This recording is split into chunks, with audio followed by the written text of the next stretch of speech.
Hi hello friends, Shivaratri ಹಬ್ಬದ ಶುಭಾಶಯಗಳು.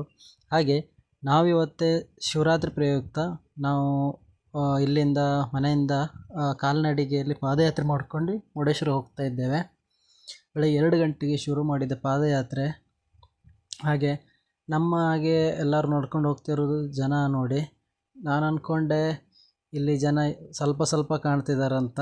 ಆದರೆ ದೇವಸ್ಥಾನ ಹೋದ್ಮೇಲಂತೂ ನೋಡ್ರೆ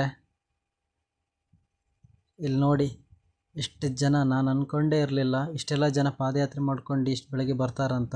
ನಾವು ಹೋಗಿ ಮುಟ್ಟಬೇಕಾದ್ರೆ 4 ಗಂಟೆ ಆಯಿತು ಮುರುಡೇಶ್ವರ ದೇವಸ್ಥಾನಕ್ಕೆ.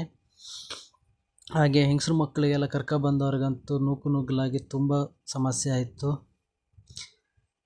ಹಾಗೆ ನೋಡ್ಬೋದು ಇಲ್ಲಿ ಇಷ್ಟು ಬೆಳ್ಳಂಬೆಳಗ್ಗೆ ದೇವಸ್ಥಾನ ಲೈಟಿಂಗ್ ಎಲ್ಲ ನೋಡ್ಬೇಕಾದ್ರೆ ಭಾರಿ ಖುಷಿ ಆಗ್ತದೆ. ಹಾಗೆ ಅಲ್ಲಿಂದ ಸ್ವಲ್ಪ ಜನ ಎಲ್ಲ ಫ್ರೀ ಆದರು. ನಾವಲ್ಲಿಂದ ಈಗ ಲೈನಿಗೆ ಹೋದ್ವಿ. ಲೈನಿಂದ ಸುಮಾರು ದೂರ ತಿರುಗಾಟ ಮಾಡಿ 1 ತಾಸು ನಂತರ ದೇವರ ದರ್ಶನ ಆಯಿತು ನಮಗೆ.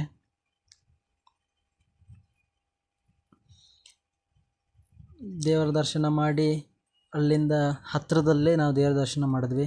ಹಾಗೆ ದೇವಸ್ಥಾನ ಕಡೆಯಿಂದ ಪ್ರಸಾದ ವಿತರಣೆ ಇತ್ತು. ಪ್ರಸಾದ ವಿತರಣೆ ಆದಮೇಲೆ ಸ್ವೀಕರಿಸಿ ಅಲ್ಲಿಂದ ನಾವು ಹಾಗೆ ಮನೆಗೆ ತೆರಳುತ್ತಿದ್ವಿ. ಹಾಗೆ ಈ ಬೆಳ್ಳಂಬೆಳಗ್ಗೆಯ ಈ ಸೌಂದರ್ಯವನ್ನು ನೋಡಲಿಕ್ಕೆ ಭಾರಿ ಮನಸ್ಸಿಗೆ ಹಿತ ಕೊಡ್ತದೆ, ಖುಷಿಯಾಗ್ತದೆ. ಹಾಗೆ ಈ ಚಾನಲನ್ನು ಸಬ್ಸ್ಕ್ರೈಬ್ ಮಾಡುವುದನ್ನು ಮರಿಬೇಡಿ.